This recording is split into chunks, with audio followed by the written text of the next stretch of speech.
안녕하세요. 결혼한 지 2년 만에 남편하고 갈라서게 된 30대 여성입니다. 지금 제 기분은 저도 잘 모르겠습니다.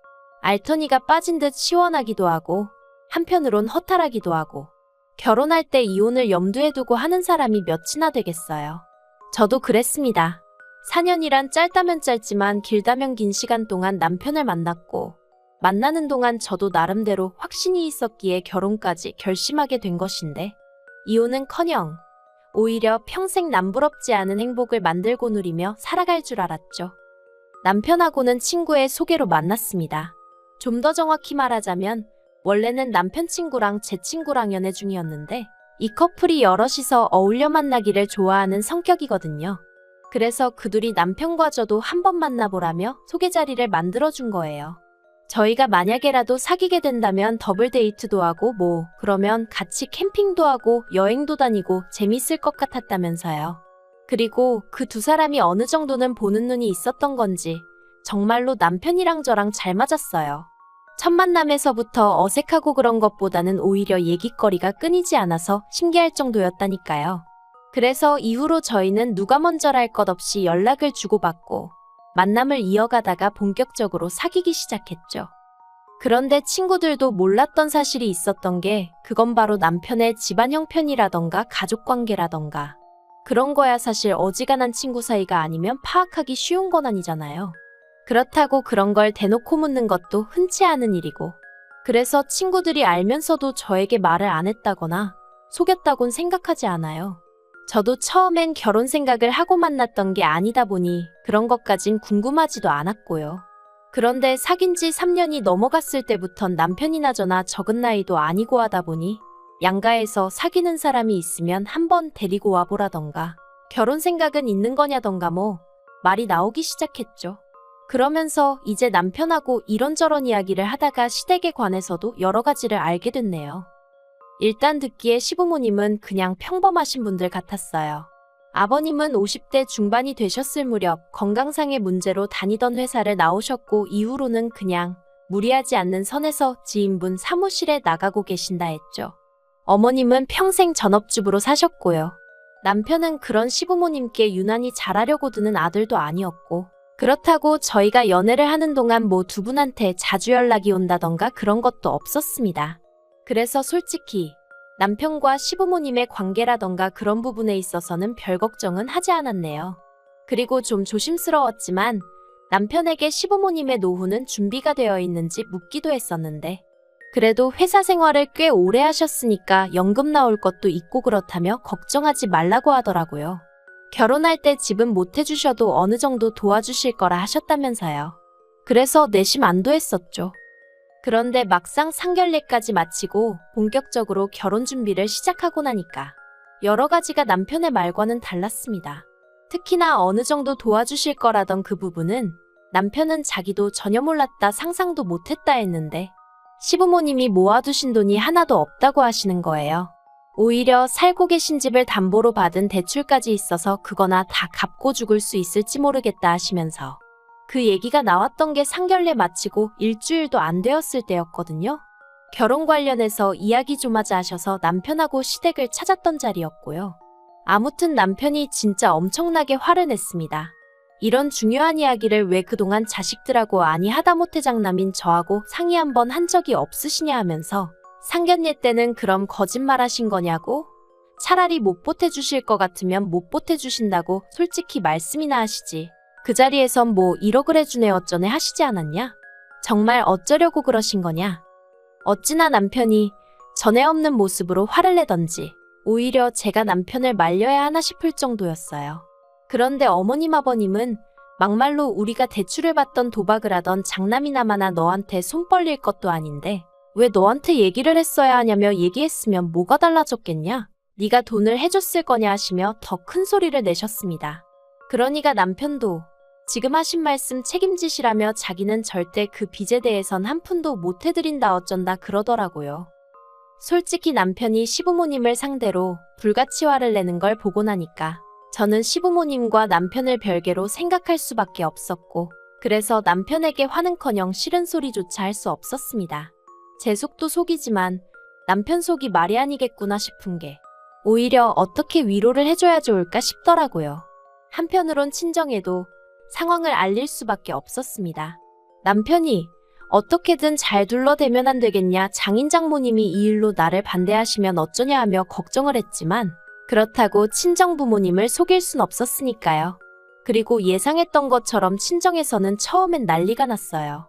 속일 게 따로 있지 어떻게 일륜지 대사를 앞두고 아무렇지도 않은 얼굴로 거짓말을 할 수가 있느냐며 시부모님도 시부모님이지만 남편에게 너무 실망이라 하시며 결혼은 없던 걸로 해라, 못 시킨다 하시더라고요. 그런데 지금 생각해보면 제가 정말 제정신이 아니었다는 거 아는데 그땐 그런 친정 부모님이 너무 야속하게만 느껴지는 거예요.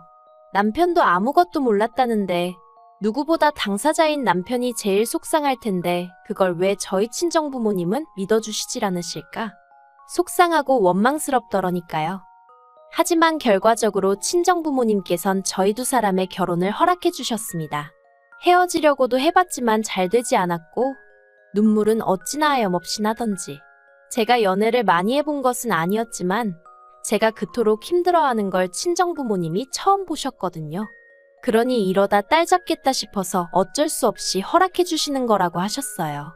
그리고 저나 남편이나 정말 감사하다고 실망시키는 일 없이 잘 살겠다 했죠.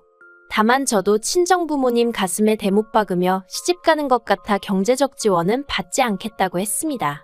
저나 남자친구나 모아둔 돈이 아예 없는 것도 아니었으니 서로 돈을 합치고 거기에 대출받으면 전세 정도는 구할 수 있겠다 싶었거든요. 남편과 결혼 전 저는 3살 터울의 여동생과 함께 자취생활을 하고 있었어요. 원래 본가도 경기도라 저나 여동생이 출퇴근하는데 큰 무리는 없었는데 저와 달리 여동생은 독립에 대한 의지가 확고했거든요. 물론 친정 부모님은 허락해 주시지 않았지만요. 그러니까 여동생이 자기가 번 돈으로 나가겠다 하면 누가 무슨 수로 말리겠냐면서 정말 한 5년 동안 자린고비 저리 가라 싶을 만큼 짠순이 마냥 살더라고요.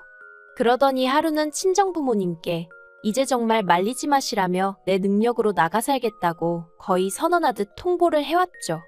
그리고 친정 부모님은 그런 여동생이 내심 기특하면서도 한편으론 걱정이 이만저만이 아니셨답니다.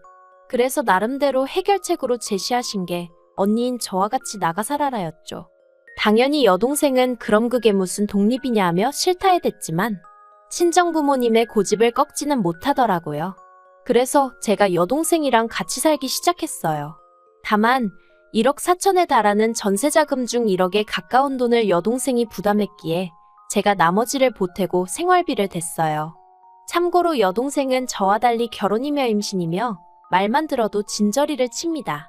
자기는 혼자 잘 먹고 잘 살다 갈 거라면서 말이죠. 그런데 문제는 이제 제가 결혼을 해야 하니까 보증금에 묶여있던 제 돈이 아쉬워지더라고요.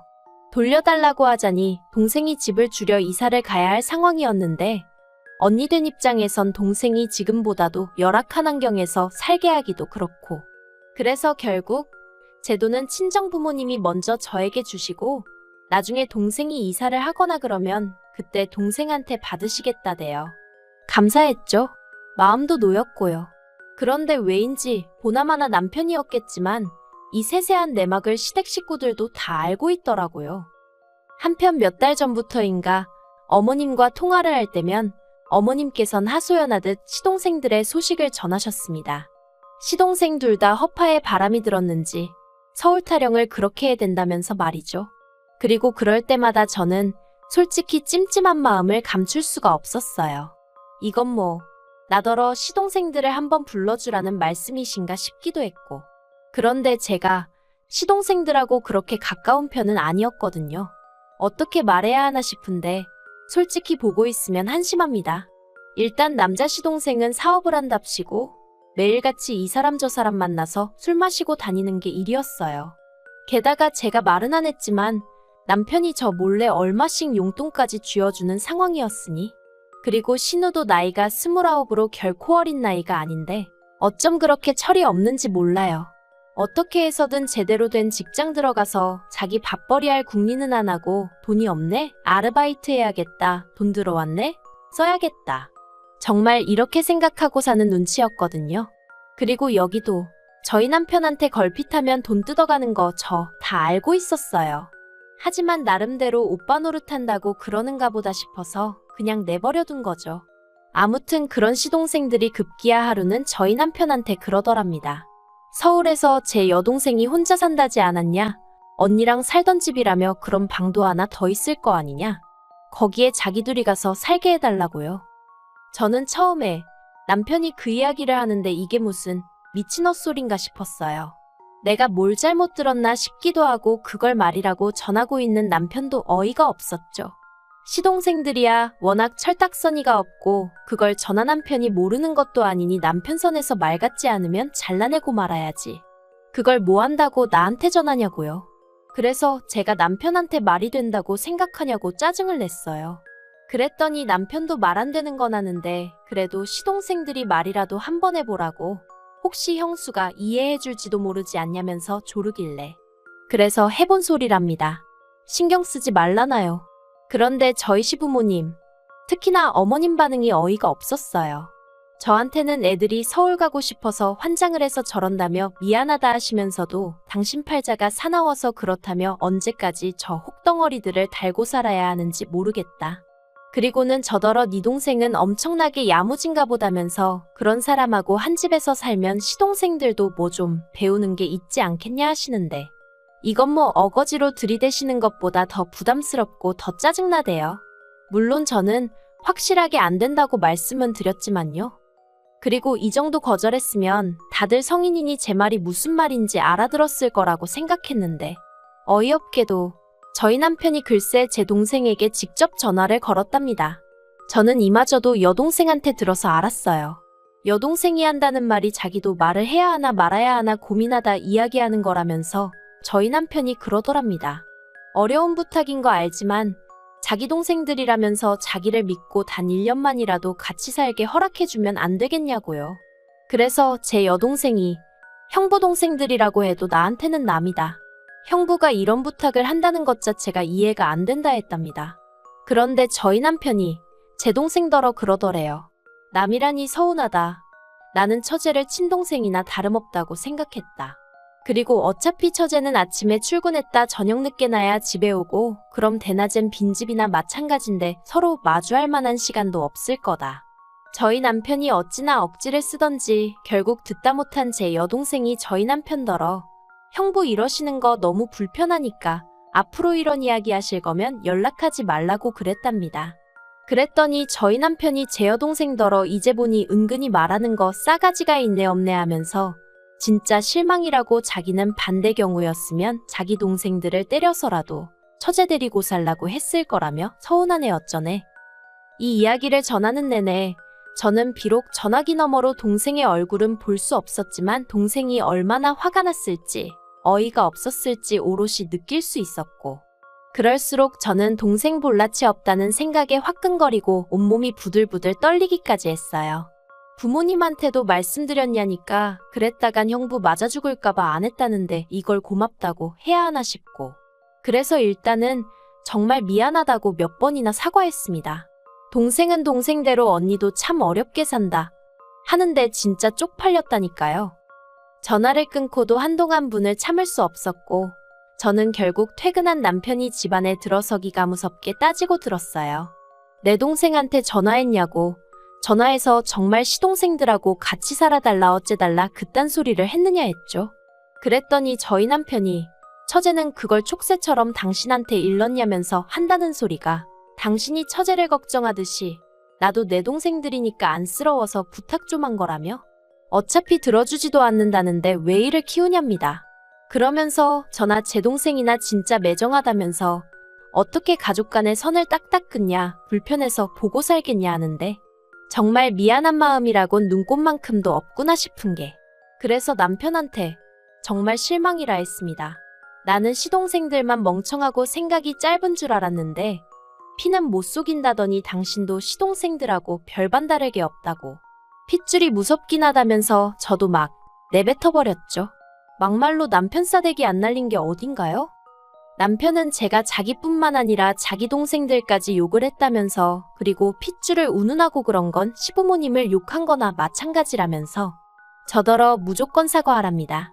열받아도 사람이 할 말이 있고 하지 말아야 할 말이 있는데 제가 선을 넘었다면서 사과하래요. 그리고 이참에 처제한테도 입 조심하고 살라고 그러다 한번 된통 얻어 터진다고 말하라는데 꼭 제 귀에는 이게 남편이 언제 한번 제 동생을 때리기라도 하겠다며 선전포고를 하는 것처럼 들렸습니다. 이러니 상황이 점점 더 나빠졌지. 좋아질 수가 있었겠어요? 결국 제 입에서 먼저 이혼 소리가 나왔죠. 남편하고는 뭐 공동재산이랄 것도 없었고 그나마 있는 건 전세보증금이 다였는데 그것도 타이밍이 좋았다고 해야 하나 재계약을 한 해 만에 얘기가 나오던 딱 그때였거든요. 그래서 재계약 안 한다 하고 보증금 돌려받아 자기가 해온 만큼 딱딱 나눴습니다. 그리고 이 정도로 일이 진행되고 나서야 친정부모님께도 이혼하기로 했다 하니까 친정아버지는 착잡하신 표정으로 별 말씀은 안 하시대요.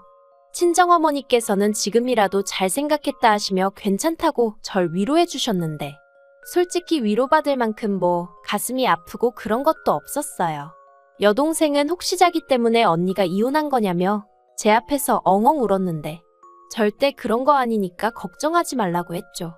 사실 제가 이렇게 간추려서 써서 그렇지 난리도 아니었습니다. 남편 쪽에서도 가만히 있지 않았거든요. 시부모님께서 당신들이 대신 사과할 테니 저더러 한 번만 그냥 넘어가자며 절 붙잡으셨는데 제가 안 잡히니까 이후론 시동생들을 보내셨는데 시동생들은 사과는커녕 자기들은 제가 친언니 친누나 같아서 그랬던 거라며 자기들도 서운하네 어쩌네. 여전히 생각이란 걸 안 하는구나 싶더라니까요. 남편은 말해 뭐해요. 했던 소리 또 하고 또 하고 미안하다고 하면서도 근데 어쩌고 저쩌고 내 입장이 어쩌고 저쩌고 어찌나 듣기도 싫던지. 그렇게 애틋하면 지가 지능력 되는 대로 방구해서 동생들 옆구리에 끼고 살던가. 아무튼 비록 이혼 엿딱지를 달게 되었지만 후회는 없네요.